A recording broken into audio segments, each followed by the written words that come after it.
자, 먼저 볼건 물질을 쪼개다 보면 더 이상 쪼갤 수 없는 입자인 원자가 나타난다고 그랬어. 쪼개면 또는 모이면은 물질이 되는 거고. 이때 원자를 영어로 뭐라고 한다고 했냐?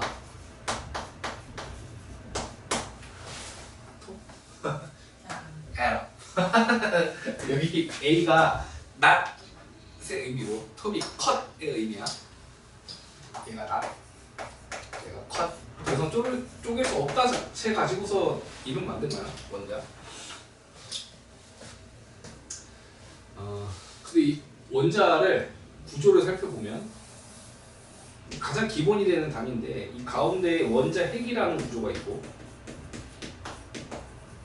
원자 핵. 그 다음에 양쪽은 플러스 전기를 띠고 있는 양성자라는 표현. 이 주변에는 전기를 띠지 않고 있는 친구들, 이게 중성자고, 이 중성자라고 하는 거는 양성자들의 반발력을 묶어주는 역할을 하는 거야. 양성자의 반발력은 정전기적 인력이라고 해. 근데 저 중성자랑 양성자가 묶어주는 힘을 강한 핵력이라고 표현하거든. 힘이 아예 다른 종류야. 훨씬 더 세다. 그래서 정전기적 반발력을 강한 핵력으로 묶어주는 역할을 하는 게 바로 중성자고, 그럼 세상에 중성자가 없을 수 있는 거는 딱 한 종류 물질밖에 없어. 수소. 수소는 양성자가 하나이기 때문에 중성자가 있든 없든 상관이 없어. 있을 수도 있어. 응?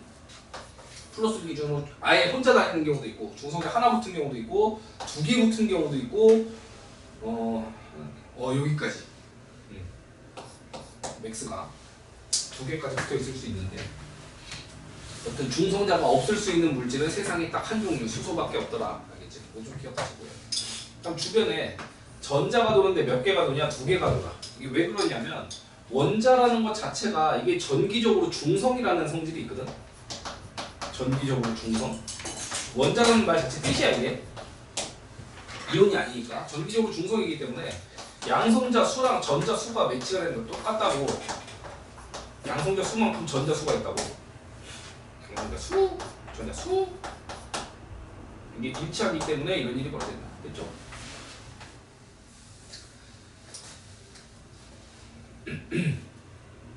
됐고, 여기 그 얘기 써있어. 전자가 원자의 주위를 움직이고 있다고 하지 정확한 움직임은 표현이 안 돼. 왜? 현대 과학으로도 몰라. 관측할 수가 없어. 전자의 움직임은.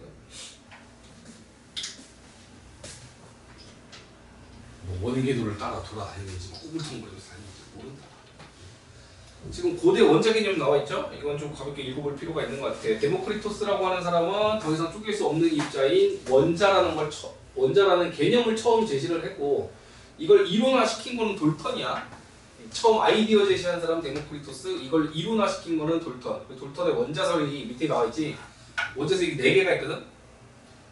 옛날에 내가 가르쳤던 학교 중에서 첨보중학교, 아직도 기억나. 첨보중학교 학교 내신 기출문제 중에서 원자설 4개를 다 서술하시오가 시험 문제였어. 야, 이 미친 거 아니냐고. 어떻게 저걸 다 적어. 교과서에 나와 있는 원자설 4개를 문장화 시켜갖고 그걸 다 적으라고 시험을 냈더라고. 그런 학교 처음 봤어. 그때가 딱 처음이자 마지막으로 그걸 다 통째로 물어보는 시험은 처음이었거든. 보통 뭐 낱개별로 해가지고 개념을 아는지를 물어보는데 그 4개 다 적으라고 하는 거 진짜 좀 선 넘었죠. 다음, 아리스토텔레스가 좀 뻘소리 많이 한 거 알아? 유명한 사람인데 과학 쪽에서는 영광이야. 이 사람이 한 말 중에서 맞은 게 없어. 심지어 원자 개념도 얘 뭐라고 해? 없어질 때까지 계속 죽일 수 있다라고 얘기하거든. 하여튼 좀 아리스토텔레스는 과학에서 틀린 말을 많이 했다. 나 이거 보면 이렇게 미래 출판사랑 YBM 출판사 있는데 YBM 하면 떠오르는 그 이미지가 있지 않아? 출판사에 대한 개념이 아예 없니? YBM은 어학으로 유명한 데야. 영어. 근데 거기서 과학책을 썼다고? 안 이상해? 얘네가 그걸 아니까 책을 어떻게 쓰냐면 교과서 중에서 가장 어렵게 썼어. 내용이 깊이 수준이 달라. YBM 책을 보면 이게 20대학교 책이야, 중학교 책이야, 고등학교 책이야 구별이 안 될 정도로 정말 깊게 다 적어놨어. 내가 경험한 교과서 중에서 제일 어려운 게 YBM이었어. 진짜 의외지. 학교에서 채택한 학교가 없어. 못 봤어. 학교가 채택한 걸 난 본 적이 없어. 나는 이제 선생이니까 그 여러 가지 교과서를 보다 보니까 보는데 아이들이 교과서 장난 아니더라고. 거의 뭐 전공 수준 책임으로 됐고요. 여튼 밑에 2번 원자의 특징들 나온다. 1번 원자가 전기적으로 중성이다. 그러니까 양성자수랑 전자수가 같은 거야. 어? 이거 같이 좀 체크할까? 전기적으로 중성이기 때문에 그 밑에 그 원자핵의 플러스 전이라는 거 마이너스 전이랑 같다. 이거 밑에다 적어봐. 양성자 수랑 전자 수가 같다. 전자 수가. 두 번째는 종류에 따라서 다른데 수소는 양성자 하나지. 헬륨 2개고 리튬 3개고 이런 식으로. 플러스 값과 전자 수가 다르다. 플러스가 3이면 전자수 3개인 거야. 4개면 4개고. 근데 물질마다 그 값이 다르더라라는 거고. 원자는 지름이 10에 마이너스 10m 정도로 매우 작아서 눈에 보이지 않는다. 뭐 밑줄 것도 없고 당연한 거지. 여기서 원자 볼 수 있는 사람 있니? 그 누가 삽니다. 없어. 다음 4번. 원자핵과 전자 크기는 원자에 비해서 매우 작다. 이게 뭔 소리냐면 이게 중요한 거지. 원자는 대부분이 빈 공간이다라는 표현 나와. 이게 되게 핵심이야. 원자는 대부분이 빈 공간. 내가 지금 그림 이렇게 그렸지만 실제 구조를 보면 이게 원자 크기라고 치잖아? 원자핵 요만해. 이걸 비유할 때 월드컵 경기장의 축구공 하나 크기로 비유한다고. 거의 그게 비례가 맞아. 대부분이 뭐다? 빈 공간이다. 이 빈 공간을 유지하려면 전자가 뭐 해야 돼? 움직여야 된다는 거야. 가만히 있으면 정전기적 인력에 의해서 가서 처박힐 거 아니야. 움직이기 때문에 이 밑에 공간을 유지할 수 있다. 다음 질량으로 비교하면 양성자 질량이 1이라면 중성자 질량도 1인데 전자의 질량은 엄청 작어. 약 1837분의 1 이렇게 엄청 작어. 얘네 둘이 질량의 대부분을 차지해. 그 얘기가 4번에 나와있죠. 5번에 나와있죠. 원자핵은 전자에 비해서 질량이 매우 크다. 특히 양성자, 중성자 질량 크더라. 다음 밑에 원자 모형. 모형으로 나타냈다라고 되어 있는데 이 모형 나타내는 방법이 있어요. 둘 중에 하나밖에 잡을 수 없었어. 떨군 거는 동시에 칠판지우개와 분필을 같이 떨궜는데 좀 더 소중한 이걸 잡았어요. 자 봐. 그 우리가 외운 주기율표가 원자 번호 순서지. 수소, 헬륨, 리튬, 베릴륨, 붕소, 탄소 이렇게 있을 때 탄소가 6번째 나오거든. 6번째라는 말이 원자 번호 6번이야. 근데 원자 번호가 뭘 의미한다? 양성자 수. 양성자 수. 그렇기 때문에 주기율표를 외우면 이게 그릴 수 있어. C가 6번이니까 원자핵은 플러스 6일 거야. 즉 양성자가 6개 있을 거야. 그 주변에 전자가 있을 건데 전자 몇 개 있을 거야? 6개 있을 거라고. 그 구조가 지금 이 책엔 안 나와 있지. 이 책엔 나와 있지. 이 책은 몰라 잘렸어 그림이. 이 책엔 나와 있잖아. 맞아? 원자 번호에 맞춰서 리튬이 3번이기 때문에 플러스 3의 전자 3개 그려놨을 거야. 탄소는 6번이니까 플러스 6의 전자 6개, 산소는 8번이니까 플러스 8의 전자 8개, 나트륨은 11번이니까 플러스 11 전자 11개를 그려놨을 거야. 맞아? 이제 또 비율을 개미새끼로 해놨네. 네 마음대로 해라. 어떨 때 축구공이라고 해놓고 어떨 때 개미라고 해놓고 마음대로 하세요. 아무튼 졸라 작다. 매우 작고 빈 공간이 대부분. 여기 문제 빠르게 풀어볼게. 1번 이름 뭐야? A는 원자핵, B는 전자. 2번에 원자는 매우 작아서 눈에 보이지 않는다. 맞는 말이고요. 2번에 종류에 관계없이 전자수가 같대. 무슨 소리가? 같을 수가 없죠. 그럼 3번 원자핵은 대부분 빈 공간인데 여기는 공간의 대부분을 차지하고 있대. 원자핵이. 이제 원자핵 엄청 작은 거지 여기. 원자핵 엄청 작은 거. 4번 원자에서 원자핵 전해량과 전자의 총 전해량은 같다. 이게 밸런스가 깨지는 건 이온밖에 없어. 이온. 이온. 밸런스가 깨져 있으면 이온이라고 하고요. 3번 전자 그리네. 질소는 7개 전자 그리면 되고 네온은 10개 그리면 되는데 다음 넘어가네. B파트 분자 갑니다. 분자.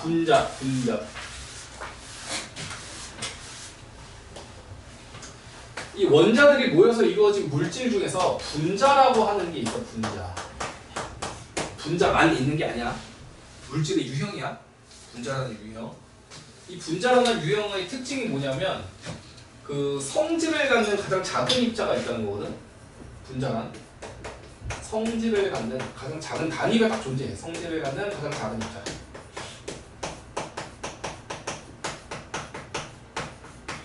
이거를 중2 때부터 니 고3 될 때까지 니 고3이 뭐야? 너가 어른이 돼서 관투풍 다 될 때까지 이게 계속 나올 거거든. 분자라는 얘기. 분명히 알려주는데 몰라. 분자가 뭐냐 그럼 몰라. 분자는 성질을 갖는 가장 작은 입자인데 분자인 거랑 분자가 아닌 거를 구별해봐. 봐봐. 분자인 거 vs 분자 아닌 거. 잘 봐. 분자인 거 그려볼게.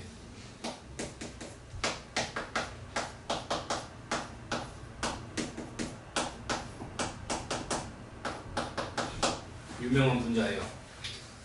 이걸 물에다 타면은 나간다 뿅 난다 술이야. 술 마시면 정신이 이렇게 까닥 가. 너는 아직 안 마실 거야. 아니 아직 안 나.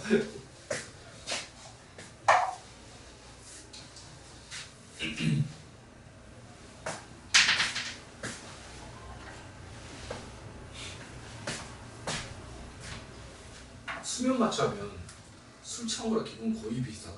99%. 그래서 딱 수면 마취 깨갖고 이렇게 내려오잖아. 그럼 비틀비틀거려. 땅이 비틀거려. 술 취한 그 몽롱한 느낌이랑 비슷하더라고. 수면 마취 딱 2번 해봤는데 내시경한테 그런 게 있나? 수면 내시경도 안 해봤지? 뭐 아예 느낌이 모르겠네. 뭐 나중에 아무튼 이거 물에다 타면 술인데 술의 성질을 나타내는 입자가 이렇게 모여있을 때 술의 성질이 나온다고. 하나도 없으면 그 성질이 안 나와. 이렇게 모여있을 때 술의 성질이 나온다. 분자가 아닌 게 뭐냐면 대표적으로 소금 같은 거야. 분자인 거는 잘못 적었어요. 이거 C2H5OH라고 하고 이 OH를 뒤로 딱 끄집어낸 거야 이렇게. H를 분리해놨지? 왜 분리했냐면 요렇게 있을 때 이거를 이제 알코올이라고 해서 알코올의 공통성을 뽑아낸 거야. 우리가 알고 있는 메탄올, 에탄올, 프로파놀이라고 하는 그 알코올의 공통적인 성질을 갖고 있는 애들은 다 이 OH를 갖고 있거든. 그래서 그걸 좀 강조해서 뽑아낸 시기야 이거는. 이게 이제 분자고요. 분자가 아닌 물질은 NaCl 같은 거는 분자가 아니야. 이거 어떻게 돼 있냐면 Na 플러스 옆에 Cl 마이너스 옆에 Na 플러스 옆에 Cl 마이너스 옆에 Na 플러스 옆에 Cl 마이너스 옆에 이게 계속 반복돼 있어. 계속 반복돼 있어. 내가 지금 9개만 그렸지만 이게 쭉 계속 반복돼 있는 구조야. 그럼 성질을 나타내는 단위를 잡을 수가 없어. 이렇게 숫자를 못 붙인다고. 뭐 나트륨 100개, 염화이온 100개도 소금 성질 나와. 나트륨 99개, 염화이온 99개도 소금의 성질이 나와. 계속 모여있으니까. 그렇기 때문에 이거의 가장 간단한 비로 표현한 거야. 모여있는 비. 그래서 1대1의 비율만 적은 거라고. 계속 반복되기 때문에. 그럼 이게 이제 첫 번째고, 두 번째 또 뭐 있냐? 하나 더 있어. 금속. 순수한 금속들. 얘 보면 철이라고 해봐. 그럼 철 옆에 철, 옆에 철, 옆에 철, 철 이게 계속 반복되는 구조거든. 그럼 철이라고 하는 게 뭐 3962개가 모여도 철의 성질이 나오고 132라고 해도 철의 성질이 나와. 22라고 해도 나오고. 그 성질을 나타낼 수가 없으니까 가장 간단한 비인 그냥 Fe2로 보면 좋은 거야. 이렇게. 성질을 나타내는 단위를 딱 뽑아낼 수가 없다고. 근데 저런 에탄올 같은 경우 뭐 더 쉬운 걸 해볼까? 물 이렇게 해갖고 이름 적을 때 이거 H2O라고 하지. H가 2개, O가 하나 붙어 있을 때만 우리가 알고 있는 물의 성질이 나와. 이게 뭐 H 이 비율을 해가지고 H200, O100 이런 물질 없다고.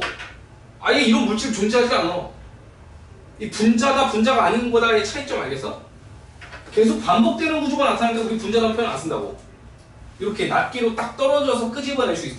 이걸 이제 뭐라고 표현하냐면 성질을 갖는 가장 작은 입자인데 독립적으로 존재할 수 있는, 독립적으로 존재하는,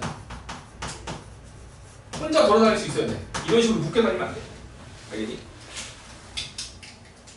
정말 중요한 개념이니까 잘 잡아놓으세요. 분자냐 분자가 아니냐를 표현하는 방법이야 이게. 이걸 똑바로 안 알려주니까 고등학교 가서도 고생하지.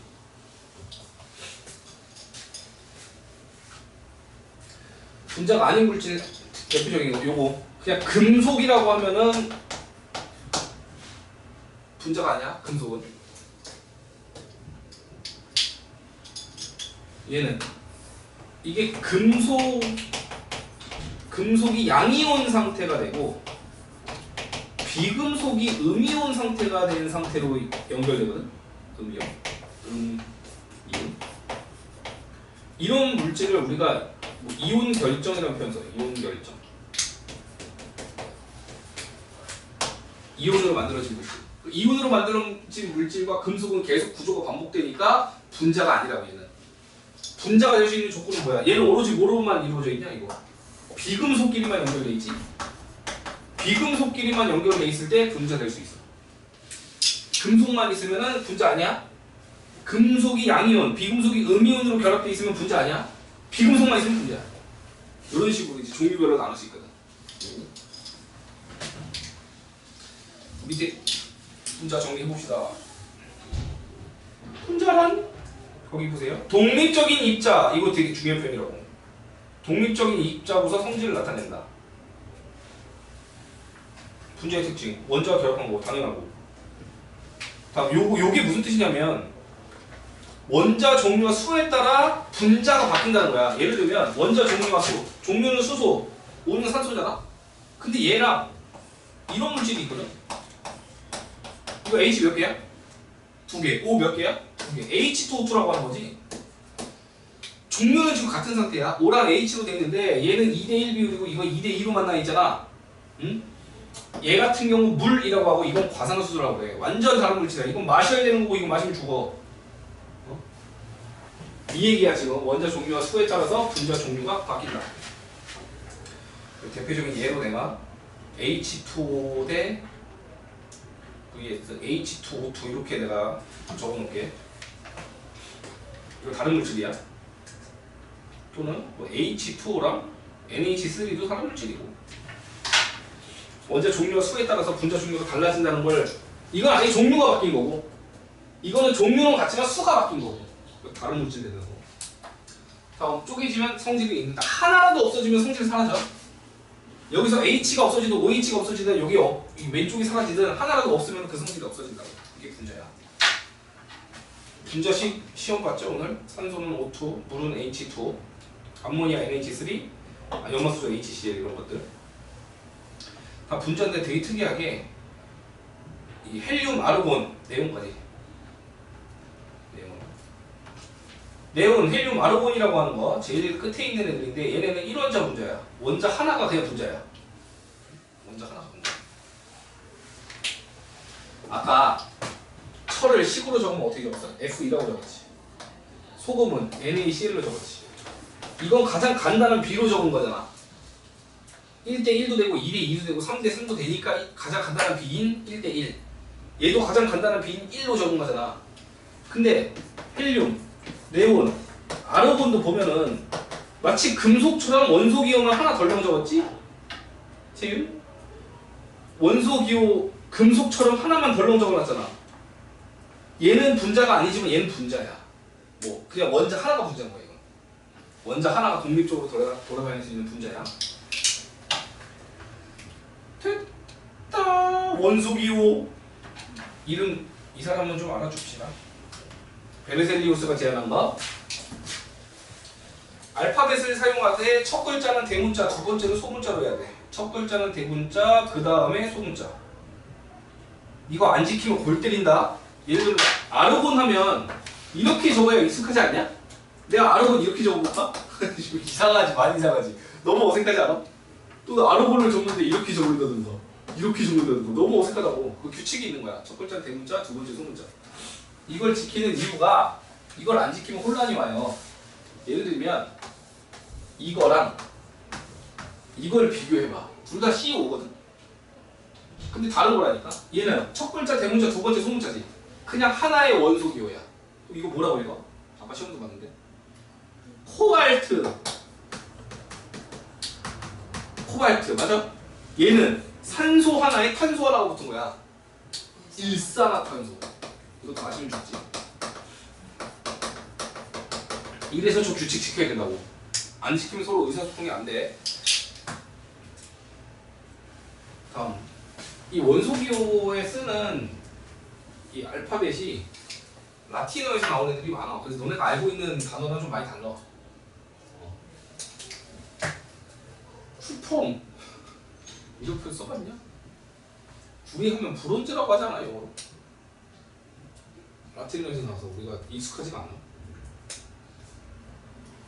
이런 거는 똑같아. 영어로도 칼슘 아니야? 다른 게 있어요. 옛날에 연금술사들은 이런 기호 썼대. 돌턴은 이런 기호 썼고 연금술사 이런 거 썼고. 다른 걸 쓰니까 통일하기 위해서 이런 거 만든 거야. 누가? 병모가? 베르셀리우스가. 베르셀리우스가. 다음 여러 가지 원소 기호 이거 다 외웠죠? 넘어가도 돼? 하나라도 모르면 안 된다. 응?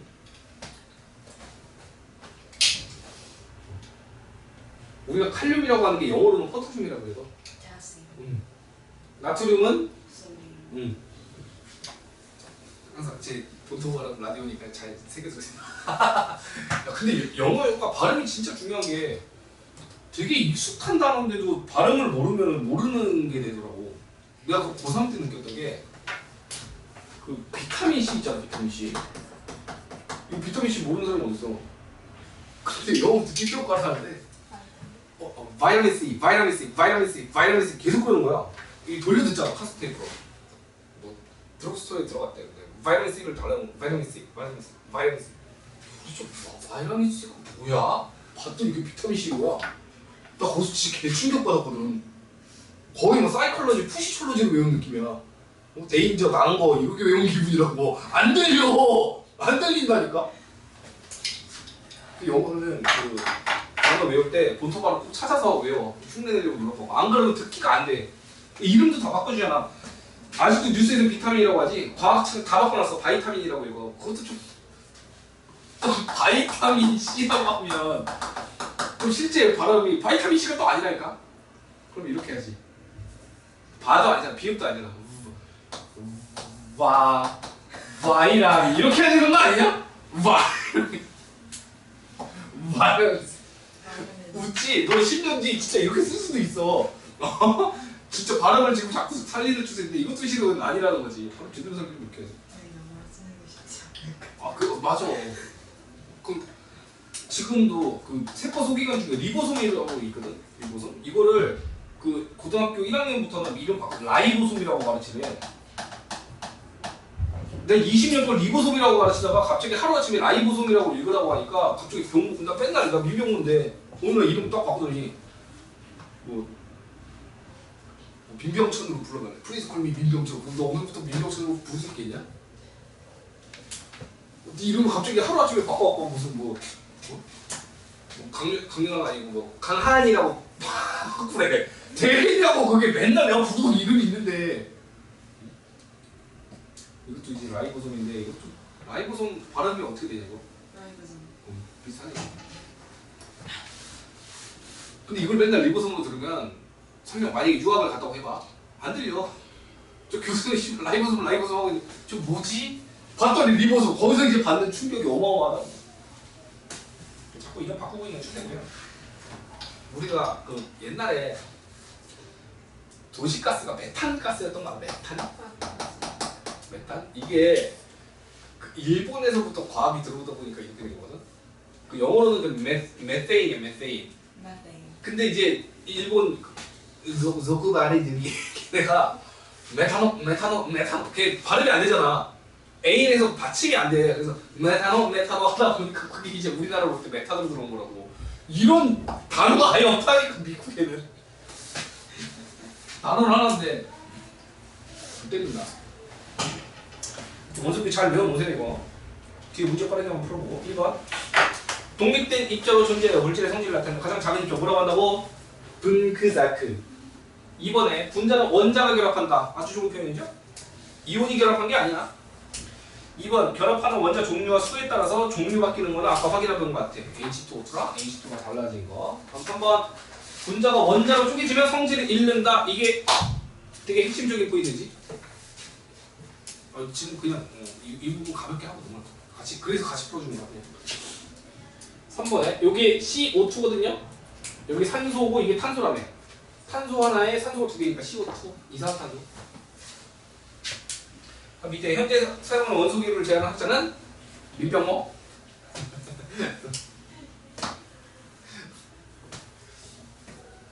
2번에 원소기호를 나타내는 방법이래요. 첫 글자는 항상 대문자. 맞아. 항상이라는 말 붙었다고 또 쫄지 말고. 항상 대문자. 2번 두 번째 글자도 대문자? 아니야. 다음 종류 다르면 원소기 다르다. 오케이 맞고요. 다음 3번은 직접 풀어보시면 되죠. 그러니까 답만 적어줄게. 아까 시험 뭐 다 맞았으면 이거 그냥 웃으면서 풀지 않을까? 한글 정도는 못하려나?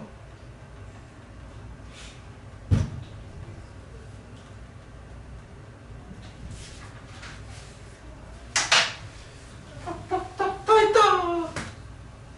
분자식부터는 다음 시간에 할게요. 과제 내준 거 해오시고 오늘 하루도 고생 많으셨어요.